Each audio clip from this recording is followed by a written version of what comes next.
và điều trị những cái ca mà ống tủy bị tắc hoặc là bị khớp. Broken files, Điều trị những cái trân gãy, trường hợp trân gãy, perforation, và xử lý những cái trường hợp mà lũng tủy, open apex, và đối với trường hợp là chóc mở. and we will make hands-on for management all of them. Và chiều nay chúng ta sẽ thực hành hands-on cho tất cả những cái trường hợp ở trên. So let's start with the first one, management of complex root canal anatomy. Thì đầu tiên chúng ta sẽ nói về kiểm soát và điều trị những cái răng có hệ thống ống tủy phức tạp. There is a dentist, his name is Wen. Thì một bác sĩ nội nha tên là Wen. He made a classification for the morphology of canals. Và ông ta đã tạo ra một cái phân loại về cái hình thái hậu ống tủy. He said we have 4 types of the canals. Thì ông ta nói là chúng ta sẽ có 4 loại. The type 1, one orifice, one foramen. Loại một là một đường vào ống tủy là một và cái lỗ ra là một.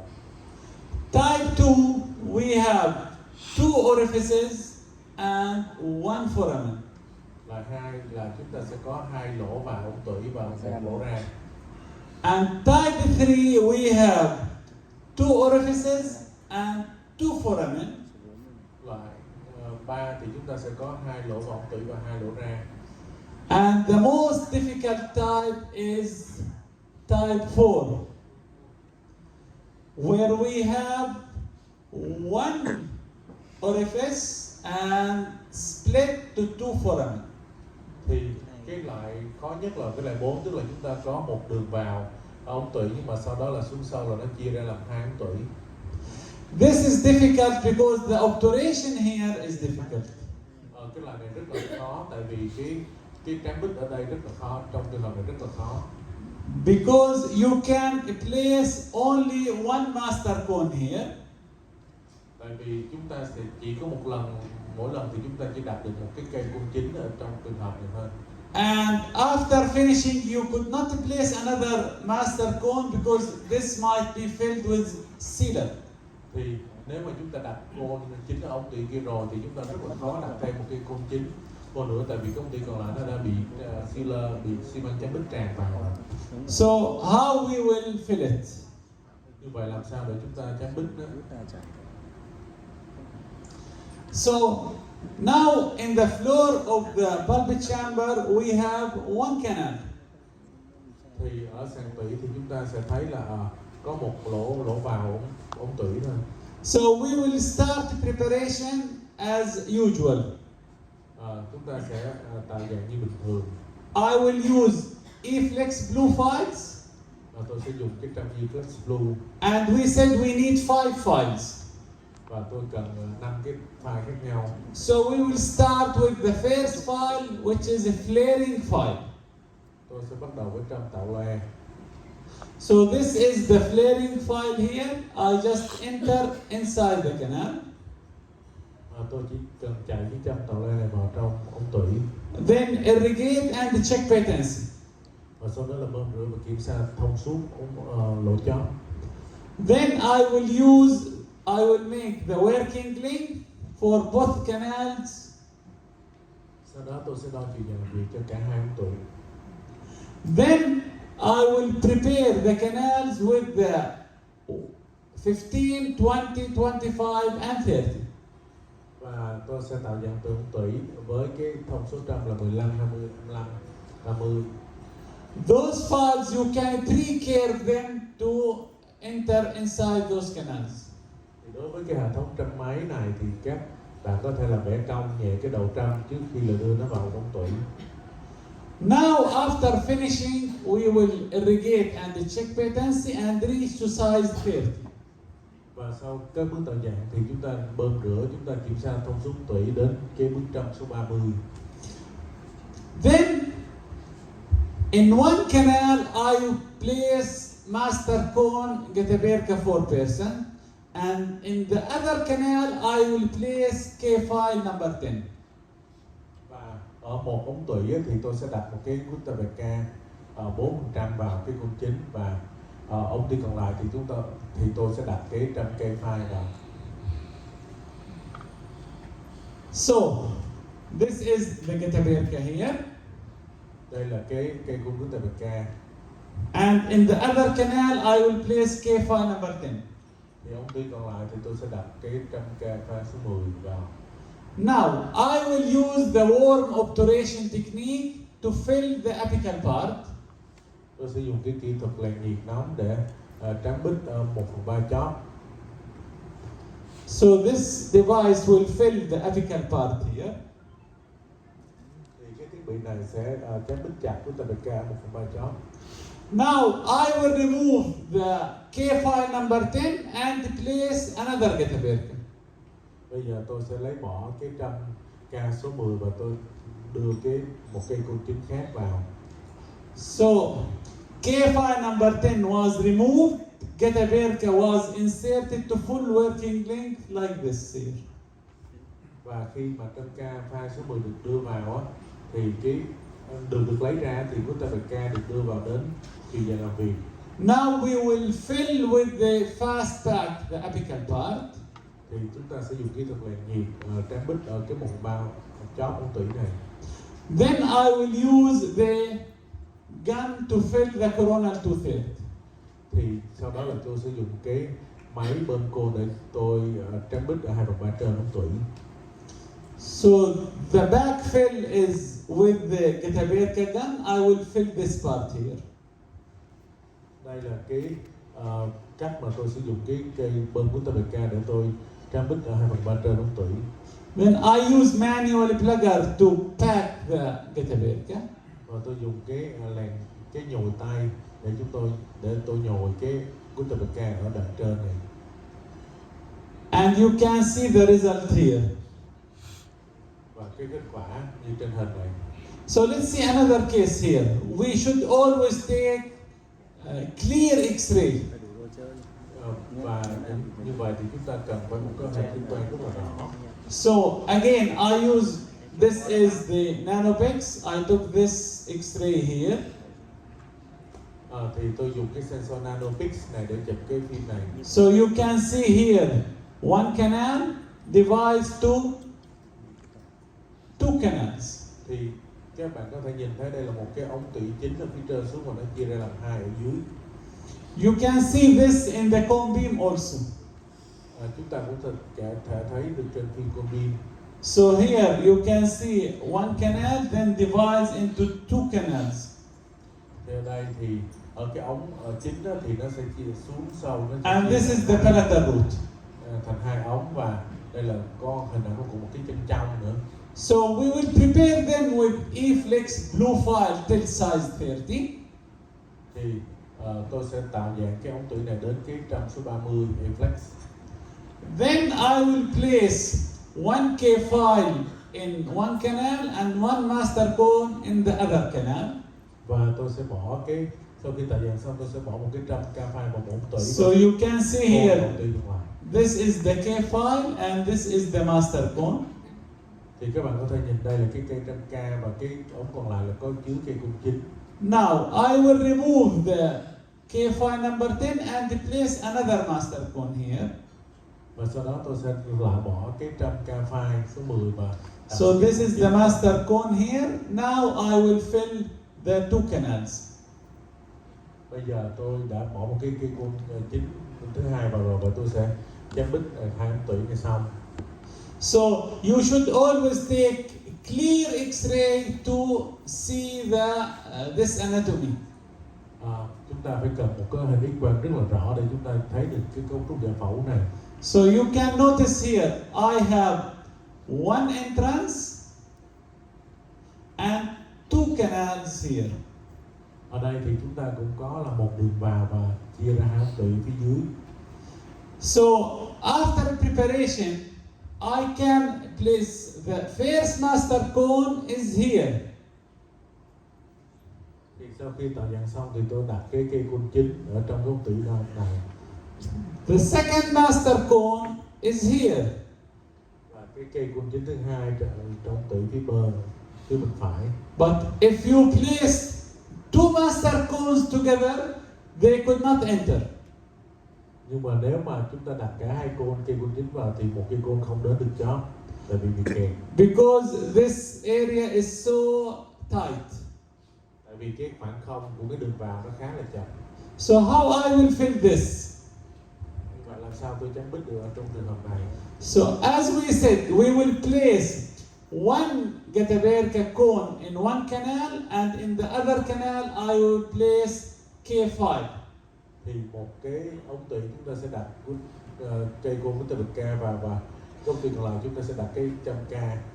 Now I will fill this canal here and then remove the K file and place another Göteborg. Và sau khi đó thì tôi sẽ tháo cái cây trăm ra và tôi sẽ đặt cái cây của Göteborg vào trong ống tủy còn lại. And then you can see the result here. Và đây là kết quả. So the two canals are filled. Now we will use the Göteborg gun for the coronal 2/3. Và bây giờ là 1/3 dưới hai ống tủy đã được trắng bít rồi, và tôi sẽ dùng cây bơm nước ta để tôi trắng bít ở phần trên. So this is the final result. Và đây là kết quả cuối cùng. So if this is the management of class 4 wind classification. Đây là cái cách mà điều trị những cái ca mà phân loại quen theo loại 4. So if you have any question before going to the second part. Các bạn có câu hỏi gì trước khi chúng ta qua cái phần thứ hai?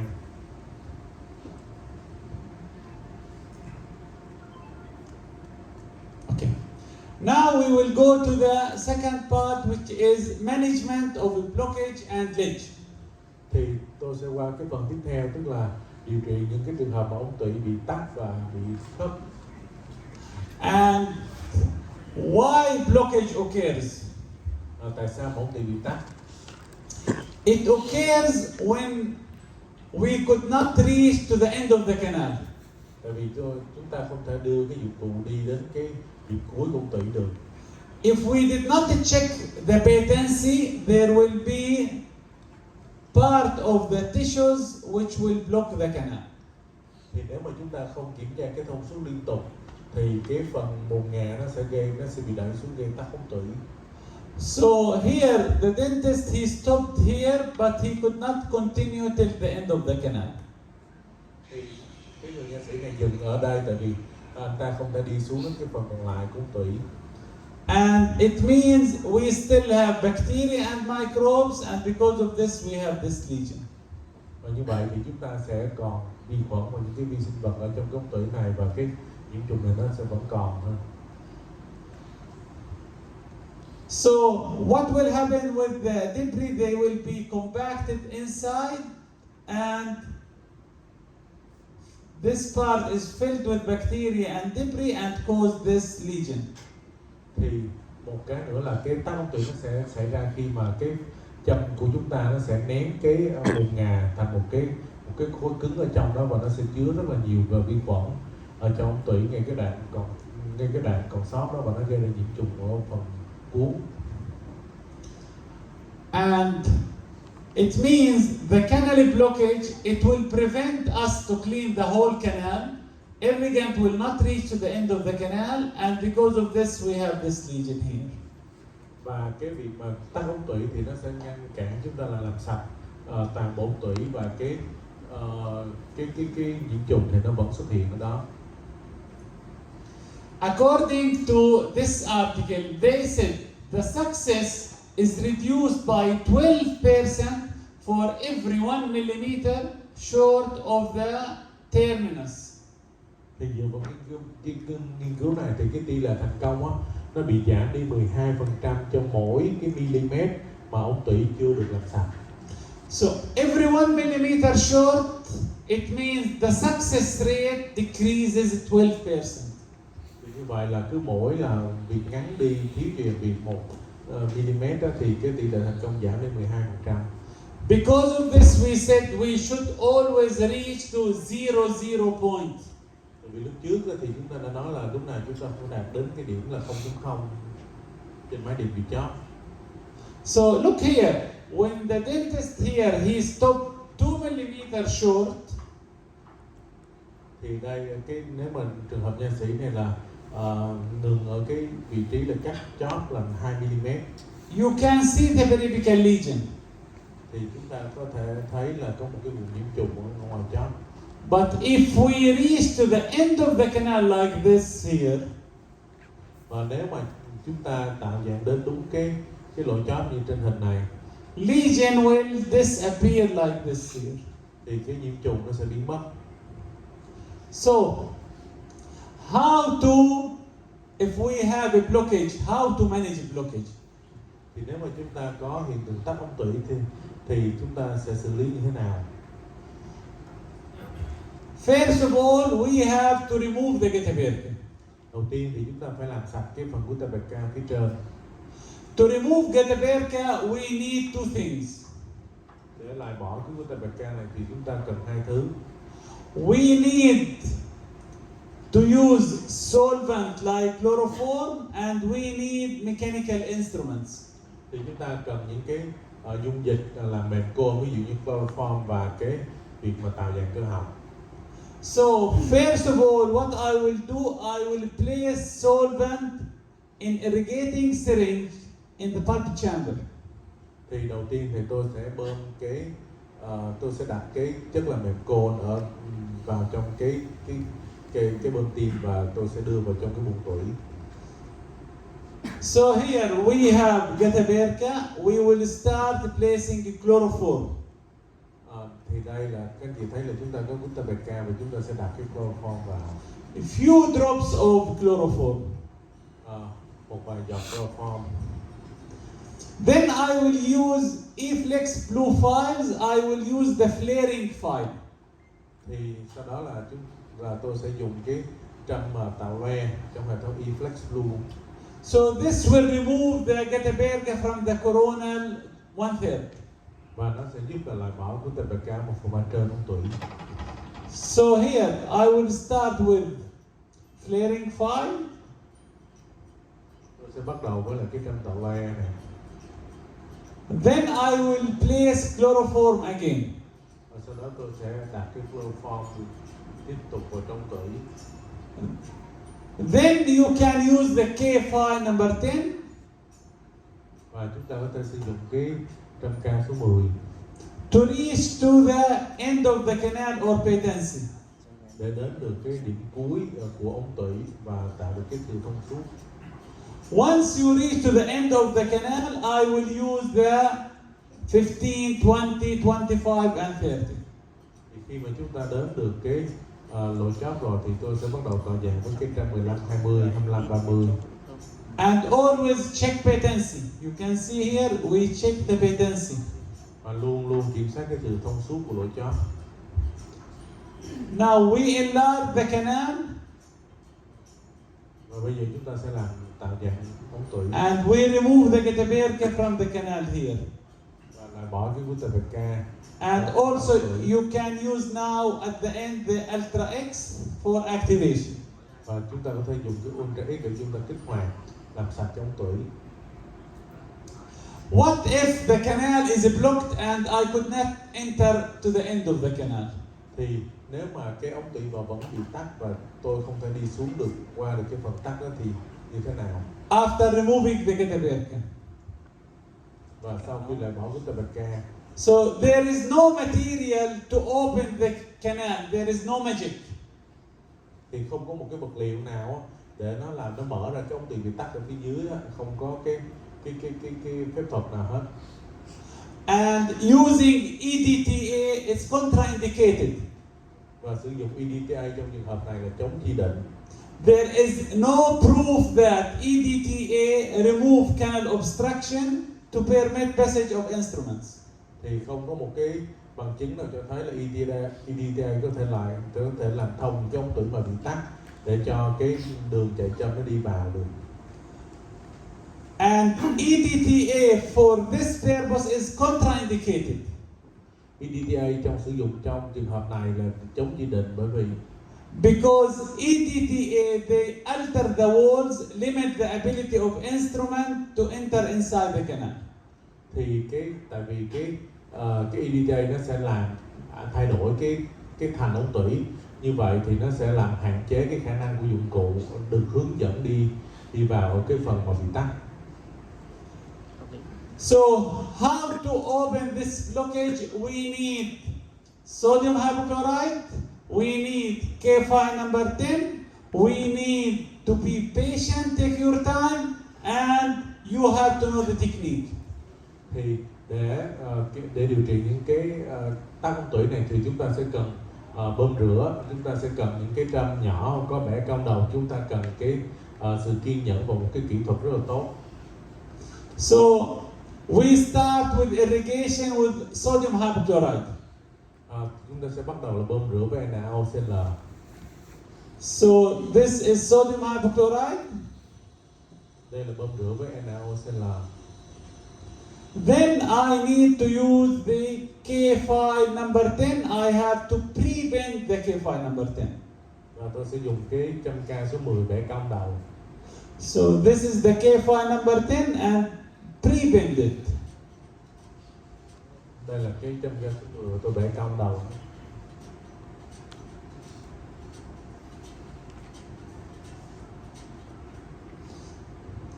We prefer to use more stiff K5 number 10, which is called C files. We can find C file from Densefly or Micromega or Fanta, a lot of brands. Thì lúc này chúng ta sẽ cần một cái cây trâm số 10 mà khá là cứng, thì đó là những cái cây trâm ví dụ như C5 của Densefly, hoặc là những cái cây Prime5 của Micromega, hoặc là những cái cây tương tự của Fanta, vân vân. Those C files are more stiff. Thì những cái cây châm C này khá là cứng. So they are more rigid than stainless steel and they maintain their pre-curved tip. Thì những cái cây này thì cây trâm C này thì nó sẽ cứng hơn những cái cây trâm K mà thép không rỉ, và như vậy thì nó có thể duy trì được cái về cái đầu đã được bẻ cong tốt hơn. So what I will do, I will insert and rotate K5 number 10 in watch winding movement. Tôi sẽ đưa cái cây phai số 10 đó vào tử với động tác watch winding qua lại. Then once the working length is reached, I will go in and out. Khi mà đến được cái chiều dàn viền thì tôi sẽ đi lên đi xuống. Then when I reach to the patency, I will go to 15, 20, 25 and 30.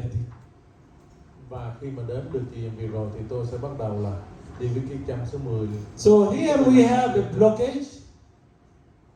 Ở đây có một cái điểm tắc. So we start with irrigation. Chúng ta bắt đầu bơm rửa. Watch winding movement. Động tác là watch winding qua lại. Then I will go in and out motion. You can see in, out, in, out. Chúng ta dùng động tác là lên xuống. Till I reach to patency. You can see here the patency. Để đến được cái chỗ mà độ chót của chúng ta cần làm thông. When I reach to patency, it's done. 15, 20, 25 and 30. Khi mà tôi đã làm thông đủ tủy rồi thì mọi chuyện gần như xong rồi, tôi bắt đầu là chạy châm máy 15, 20, 15, 30 vào. And irrigate and always check patency. Và bơm rửa và luôn luôn kiểm soát thì thông suốt của độ chót. So you can see here, this is a blocked canal. Thì các bạn có thể thấy đây là một cái ống tủy bị tắc. I will remove the crown. Then I will place chloroform and remove the gadaperca with Eflex blue files. Thì tôi sẽ bỏ cái phần mà mão răng này, thì tôi sẽ bỏ cái chloroform vào, và sau đó là chạy châm nên loại bỏ cái phần côn ở phía trên. And I do this for all canals here. Và tôi cũng làm vậy với tất cả ống tủy trên răng này luôn. Then I will place master cones and make obturation. Và sau đó là tôi đặt cái côn chính vào để thử côn, và sau đó là cắm bít ống tủy. Sometimes we have what we call canal ledge. Và Đôi khi chúng ta sẽ có hiện tượng gọi là khớp ống tủy. Canal ledge, it means this is the canal ledge here. Đây là hình ảnh của hiện tượng khớp ống tủy. Canal ledge, it's deviation from the original canal curvature without communication with periodontal ligament. Thì nó là một cái sự mà sai đường ra khỏi cái đường ống tủy, cái độ đường ống tủy cong gốc mà nó không có bất cứ một cái liên lạc nào hoặc là cái kết nối nào với cái dây chằng em chu ở ngoài. So instead in following the curvature, it will go like in straight line here. Thì nếu mà so với lại cái đường cong của ống tủy thì nó gần như nó là một cái đường thẳng mà đi hướng ra ngoài. So ledge usually occurs in the outer curvature of the canal, like here. Thì cái khớp ống tủy luôn luôn nó xuất hiện ở phía cái bờ cong phía ngoài. If this is called ledge, if it goes out, it becomes perforation. Và đây được gọi là khớp, và ở cái vị trí hình ảnh như thế này, và nếu mà nó thông ra bên ngoài luôn thì nó gọi là lũng chân răng. So why ledges occurs?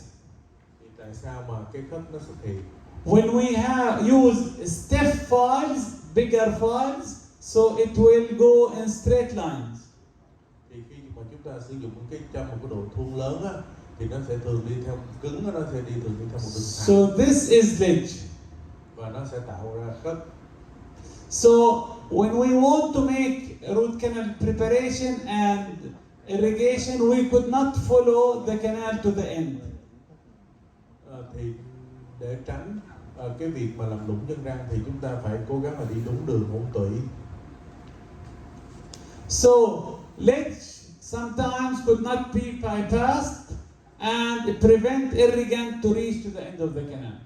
Thì cái khớp, vị trí khớp đôi khi là nó không thể vượt qua được, không thể bypass được, và nó sẽ ngăn cản cái dung dịch bơm rửa để đến được cái 1/3 chóp của ống tủy. So this will result in incomplete preparation and incomplete obturation. Và điều đó nó dẫn đến là chúng ta sẽ tạo dạng không hoàn tất ống tủy, và cũng như là không thể cán đứt được toàn bộ ống tủy. So this is here, ledge result in periapical lesion like this here. Và đây là cái khớp nó xảy ra và gây ra cái tình trạng bệnh lý vùng quanh cuốn. Because we could not clean the canal to the end. This is the end of the canal. Tại vì chúng ta sẽ không thể làm sạch ống tủy đến cái vùng lỗ chóp đúng của ống tủy. So if the dentist press more on the ledge, he will cause perforation. Và nếu mà cái nha sĩ á, là xử lý cái chỗ bị tắc này á, một cách quá mức thì lúc đó là có thể xảy ra là cái lũng chân răng. Like what happened here. Như trên phim này. Now, if we have ledge, how to manage ledge? Như vậy nhưng mà khi chúng ta gặp khớp ống tủy thì làm sao mà chúng ta sẽ xử lý nó? First of all, I will remove the cadaverca with solvent and mechanical files. Đầu tiên là chúng ta sẽ loại bỏ cái cadaverca với chất làm mềm côn. And I will irrigate with sodium hypochlorite. Và sau đó là sẽ bơm rửa với lại NaOCl. So you can see the ledge here. So irrigate with sodium hypochlorite. Thì các bạn có thấy là có một cái khớp ở vị trí này và tôi bơm rửa với NaOCl. Now I will take K5 number 10, pre-curvet and watch winding movement. Bây giờ tôi sẽ dùng cái 100K số 10 ở bể cong đầu và đi vào với cái động tác là watch winding, động tác qua lại. So when I make a pre-curve, I am trying to enter inside the canal. Once I enter inside the canal, I will go 1 mm up, 1 mm down. Và cái cây trâm này tôi sẽ cố gắng là đi vào dùng động tác lắc qua lại để đi vào trị chính, và sau đó khi vào được trị chính rồi thì tôi sẽ di chuyển lên xuống với biên độ 1 mm. In a short strokes. Và tôi đi lên xuống với một cái quãng ngắn.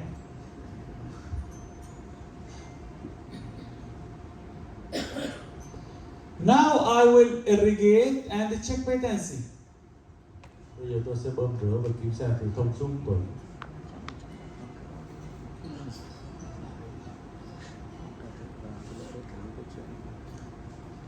Then I will use K file manual, K file number 15.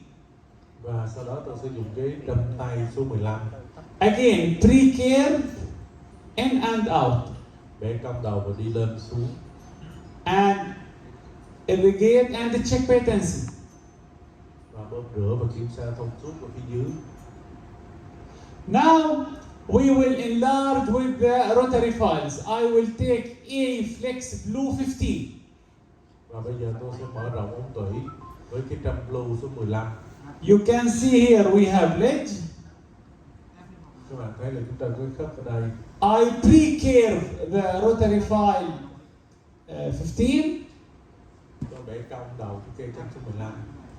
Then I place it inside the canal. Và tôi đặt vào trong ống tủy. Then I attach it with the handpiece. Và sau đó là tôi gắn cái đầu motor vào. Then I press. Và tôi đặt. Then I remove it, irrigate, check patency. Then I will do this with 20, 25 and 30. Và sau đó là tôi tạo dạng chạy ra chạy vô và bơm rửa rồi thay bằng cái cây trăm số lớn hơn, đó là ví dụ cây 20, cây 25.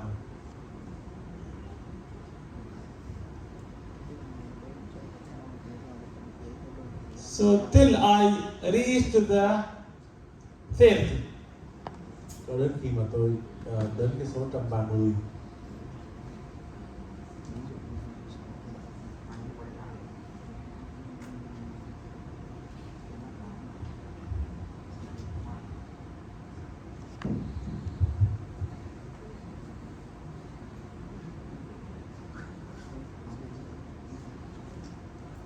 Now remove it and irrigate and check patency.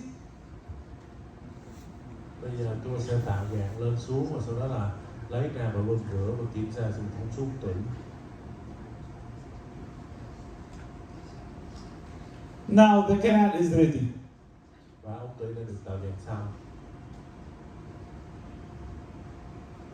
And now you can use the master cone. Và chúng ta có thể thử cô chính.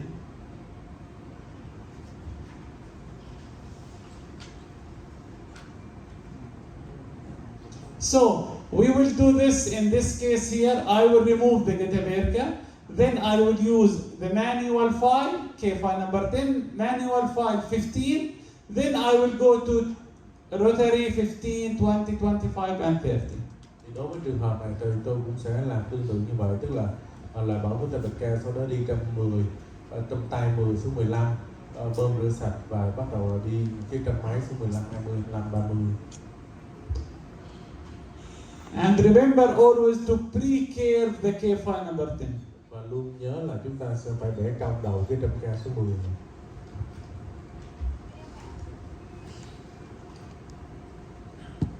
So let's see here the same thing. Always be patient, take your time, don't push. Và luôn nhớ là chúng ta phải kiên nhẫn và làm từ từ và không có dùng lực mạnh. So look here. Here the dentist he tried to make preparation and he made ledge.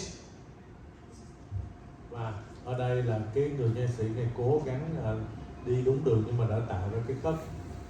So I will pre-curve the K file number 10. Tôi sẽ bẻ cong cái trăm ca số 10. Then I reach to the end of the canal here. Và đi đến cái nhịp chót. Then 15, then rotary 15, 20, 25 and 30. Và sau đó là đi với cái trăm tay số 15, rồi sau đó là trăm máy số 15, 20, 25. Then this is the master cone and obturation. Và đây là cái khuôn chính. Now we will go to the mesial canals. We will do the same thing. Và chúng ta sẽ đi tiếp cái ống tủy phía gần và cũng đi đủ các bước như vậy luôn. We will enter with the pre-curved K file number 10. Chúng Chúng ta sẽ bắt đầu với cái châm ca phai số 10. This is the preparation and this is the obturation. Đây là đi vào và chuẩn bị tạo dạng, và đây là cái hình cánh bích. And let's see this after 1 year. Và sau 1 năm, You can see the healing here, and let's see another 1 year. This is the final result. và đây là kết quả cuối cùng sau 2 năm. So to manage the blockage and ledge, you have first to use solvent and mechanical files. Thì để xử lý những cái tắc ống tủy thì chúng ta phải sử dụng cái chất làm mềm côn, và chúng ta sử dụng những cái dụng cụ cơ học. Then sodium hypochlorite and C+ files. Và cái dung dịch bơm rửa NaOCl và cái châm và xi cộng. And once you reach to the end of the canal, check patency and enlarge with 15, 20, 25 and 30. Thì khi mà chúng ta đến được cái điểm ở chóp rồi thì sau đó là chúng ta sẽ mở rộng và đi từ từ với 115, 20, 25. So if you have any question, Các anh chị có câu hỏi gì không? please. Thầy có 2 câu hỏi. Thứ nhất là đối với trường hợp điều trị tủy lại mà mình khi mà thầy bảo là dùng cái chất mềm côn ấy, thì khi đấy là dùng hết dùng cái chất mềm côn xong thì mình hết sạch côn, xong bắt đầu mình mới dùng NaOCl để mình tìm ống tủy bị tắc, hay là mình chỉ cần thông đến cái đoạn cuối cùng của cái lấy đến chỉ cần đi đến hết chiều dài của cái phần guta cuối cùng ấy, còn cái phần guta ở bên thành là mình dừng, xong đấy là mình dùng NaO để mình tìm cái ống tủy tắc luôn. Đây là câu hỏi thứ nhất ạ. Câu hỏi thứ hai muốn hỏi là trong trường hợp mà mình cái bị cạo khớp mà khi mà mình đi xoay tay đến hết chiều dài rồi, thì lúc thầy có đi xoay máy vào, đưa xoay máy vào xong rồi cứ là dùng máy vào ấy, thì khi đấy thì thầy để chế độ quay lắc hay là để chế độ liên tục? He has 2 questions. The first question is when you do the gutta perca removal, at first time you use solvent and try to remove all the gutta perca, and then do the canal negotiation until working length, or you just make a small way inside the block of gutta perca and leave the gutta perca attached at the wall and just do the mechanical preparation along with the along to the working length. Do we need to remove all the gutta perca first before negotiating the down? So the most important thing, I have to reach to the end of the canal. Once I have reached to the end of the canal, during preparation we are removing the gutta perca. Thì thầy nói là thầy sẽ tìm cái đường đi xuống được cái điểm chóp, điểm thắt chóp trước, và sau đó là trong lúc mà quá trình mà thầy tạo dạng rộng ra thì đồng thời cũng là cái công việc là sẽ loại bỏ bớt cái và loại bỏ hoàn toàn cái gutta perca thành ống tủy luôn. Because it is very difficult to remove the gutta perca on the walls. So my main goal is to find a way to the end of the canal. Thì cái mục tiêu chính là phải tìm đến được đúng cái đường đầu tiên mà đến cái chiều dài làm việc trước đã, rồi sau đó mới tạo dạng và làm sạch cái phần gutta perca còn lại thành tủy. And during preparation I am using the ultrasonic activator. We can remove the gutta perca with the ultrasonic also. Và chúng ta có thể kết hợp với lại cái máy siêu âm, ví dụ Ultra X để chúng ta rung làm sạch cái gutta perca với siêu lơ cụ dính ở thành tủy. Okay. And the second question he want to ask, when you bypass the ledge, the motion of the endomotor you choose is reciprocating motion or rotary? I use rotary. Thì thầy nói là ở những cái bước mà ví dụ như là hồi nãy là đi bẻ cong cái đầu trăm tay, đi từ từ là trăm tay số 10 lên 15 cái thứ, thì đến cái trăm máy á, thì thầy sẽ bẻ cong đầu trăm và thầy chạy theo cái chế độ là quay liên tục. Tại vì đặc điểm trăm máy này là nó cho phép các anh chị là bẻ cong đầu trăm được. Còn những cái trăm máy mà có thể không bẻ cong đầu trăm được thì có thể là nghĩ đến cái chế độ quay lắc. Because I use the nickel titanium files first manual, then attach it to the handpiece. Thì một cái vấn đề nữa là thầy bắt buộc thầy phải sử dụng cái châm tay số nhỏ đi từ từ lên châm tay số 15, rồi sau đó là khi mà cái châm máy bẻ cong đầu thầy đi tay vô trong tủy rồi đến được cái chiều dài rồi thầy mới gắn cái đầu nồi nha vô, cái đầu motor vô, lúc đó thầy mới chạy. Tức là cái cây châm máy đã được bẻ cong và đi đúng đường rồi thì thầy mới gắn đầu motor để thầy chạy, chứ không phải chạy từ trên miệng tủy đi xuống. Okay.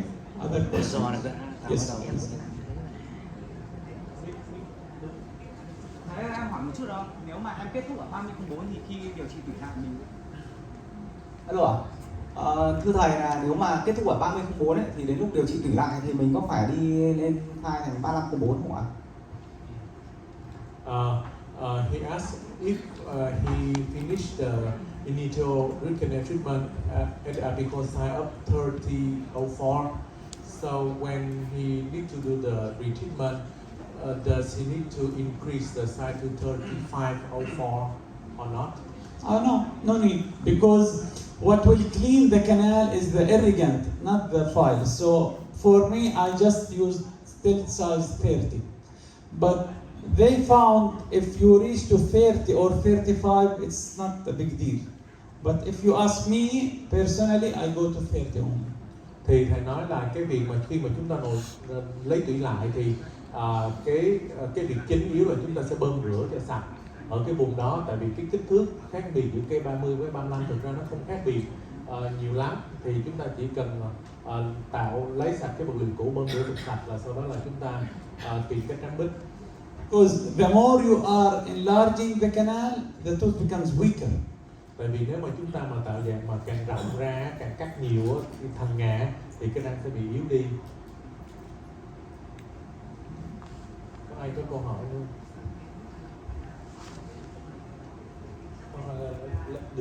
Đưa mic đi.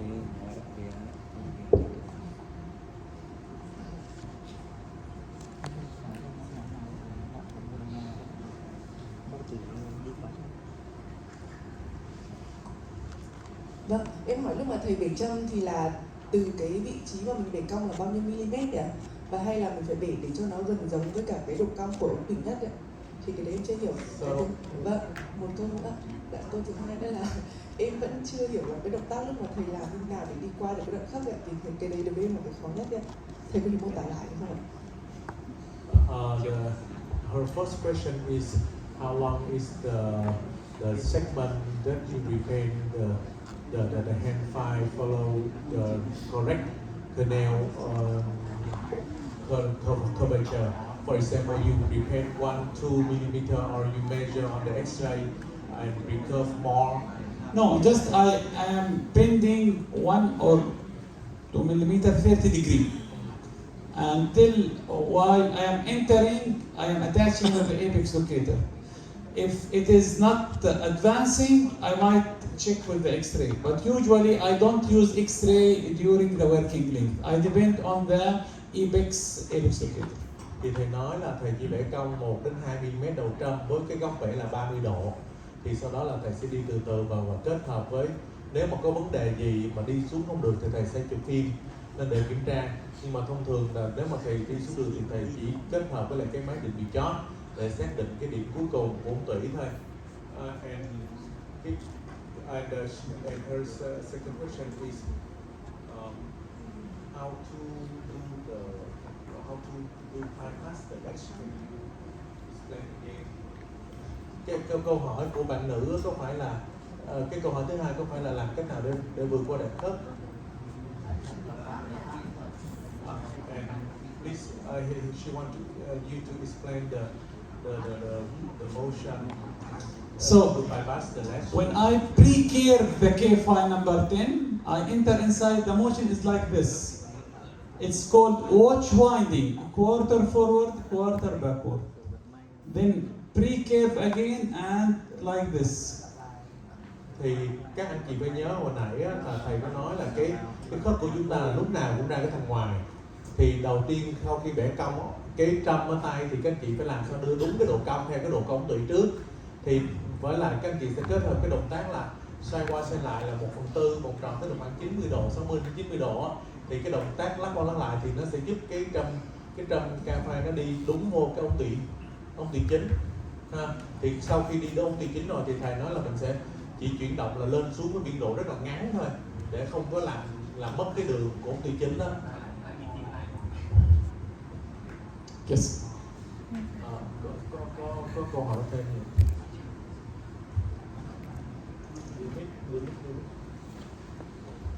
Anh đừng hỏi nhé, anh đưa tay cho chú rồi. Bác sĩ xin hỏi cái câu hỏi ạ. Đúng là trong cái trường hợp của tạo khớp ấy, khi mà mình đã đi được đúng rồi ạ, thì thầy có cái đoạn là thầy bảo là khi mình đưa chân máy vào thì mình cũng bẻ cong và mình đi đúng cái đường đấy, xong rồi mình mới gắn vào máy, đúng không ạ? Nhưng có câu hỏi là khi mà mình bẻ cong mình đi đúng một cái đường đúng rồi, đúng rồi, xong mình cho gắn máy vào khi mình chạy thì liệu có sự là nó bị kẹt không ạ? Có bị? Thầy gây cái bài ạ, tức là cái đoạn dưới của mình chưa lâu vẫn còn bé ấy. Thì em sợ là khi mà mình hồi nãy thầy có nói là thầy đi cái tay số 15, rồi tiếp theo là đi cái chân máy số 15, tức là không phải là thầy tập cái số châm quá nhiều, mà để hỏi thầy luôn sao. She want to ask if you finish bypass the legs with the hand 5 number 15, and then you repeat the rotary 5 number 15 to enter the correct canal, and then you attach the head of the endomotor, and if at that time we press the button of the endomotor to activate, is there any risk can be happen? For example, the file can be break. No, because we are using the heat-treated file. Those E-Flex blue files are 300% more resistance to fracture than the other files. Thì thầy nói là tại vì là thầy sử dụng cái trong E-Flex Blue á, thì nó cũng rất là dẻo, thành ra là cái khả năng đó nó cũng khó xảy ra. Nhưng mà thực sự theo ý mình á, thì cái skill này chắc anh chị phải luyện á, chứ không có nghe cái về gắn lại được. Đâu ít nhất là phải hands-on rồi phải luyện từ từ thì mới làm được. So nowadays, if you want to use any rotary file, be sure it's either blue or gold or rose. Thì thầy nhắc là khi mà các anh chị mà sử dụng châm máy khi mà mua thì nên chú ý là những cái châm máy mà có xử lý nhiệt là màu blue, màu xanh, màu hoàng vàng hoặc là màu hồng. Because those files are heat treated. It means more flexibility, more resistance to fracture. Don't use files which are silver because they break more. Thì thầy nói là những cái file máy mà có cái lớp màu do xử lý nhiệt này á, thì nó sẽ dẻo hơn rất là nhiều, và đừng có mua những cái file máy mà nó chỉ có màu bạc của kim loại thôi thì nó sẽ cứng hơn và dễ gãy hơn.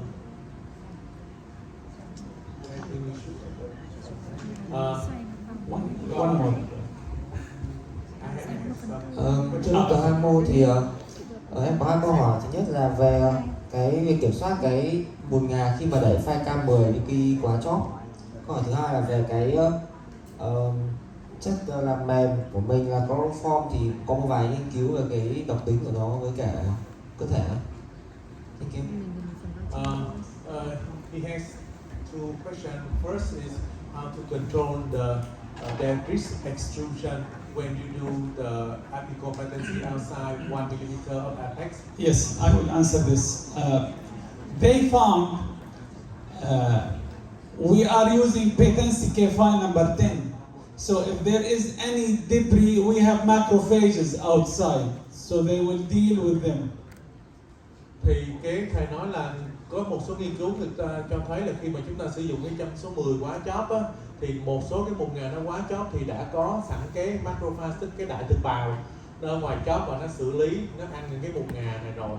Thành ra chúng ta không có sợ bị đẩy quá nhiều bùn ngà quá chóp.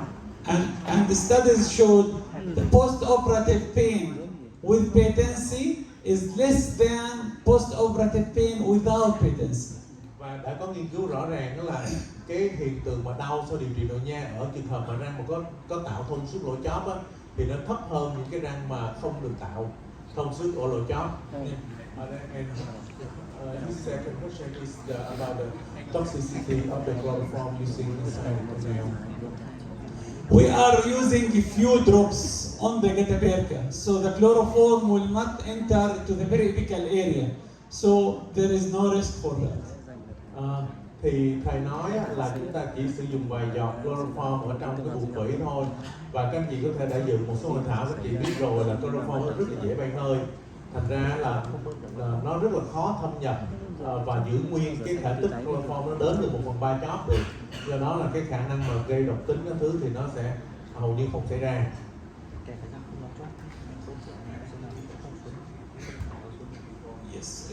you want to answer the question or not? Có một số câu hỏi thêm á, là với ống tủy phân loại 3 Virtusi, tức là cái profile của ống tủy đó là 121, thì tạo hình và hàng như thế nào, dùng sealer gì để chấm dứt, và có dùng mũi ghép để lấy của bề ca được không? I have 3 questions here. With the class 3 Virtusi classification, the 121 model, and how can you do the cleaning, shaping, and obturation? So Bertuccio, he said 1, then 2, then we will go to the 1.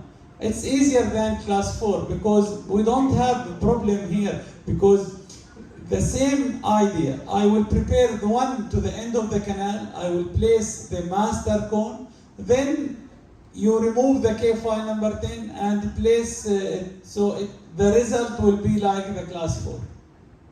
Thì thầy nói là cái phân loại 3 của Virtusi thì nó tương đối dễ hơn cái loại 4 của Quen, thì cũng sẽ tạo dạng bình thường, và sau đó là đặt một cái côn chính và một cái châm ca số 10 ở cái ống tủy ở phía bên, rồi sau đó là chám đứt xong rồi rút cái châm ca và đặt cái côn chính ở cái ống tủy còn lại để hàng.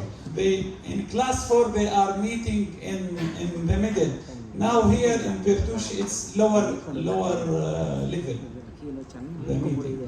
Thì thầy nói là cái class 4 của Quen với lại class 4 của Virtusi thì nó khác nhau về cái ví dụ như class 4 của Quen thì nó sẽ chia thấp hơn ở phần phía dưới so với, và cái chỗ mà của Virtusi thì nó sẽ chặt cũng ở phần dưới thấp luôn. The second question is what is the sealer that you use for obturation? So, what is the sealer? I use zinc oxide digenol sealer, but nowadays we are trying to go for bioceramic. But with those devices, we prefer zinc oxide digenol sealer. Thì thầy nói là thầy dùng cái sealer là oxit kẽm ZOE, nhưng mà hiện nay là trên thế giới cũng có rất nhiều loại sealer mà gốc bioceramic. And the third question is, did you use the gate click and burr to remove the Not anymore. We stopped using it because it is very big and it's destructive. It removes a lot of dentin. Thầy nói là thầy không dùng cái mũi ghép nữa, tại vì nó phá ngà rất là nhiều và nó khá là to. Chắc là các anh chị sẽ nghỉ team break khoảng tầm 20 phút, mình sẽ quay lại lúc khoảng tầm 10 giờ 50 nha mọi người.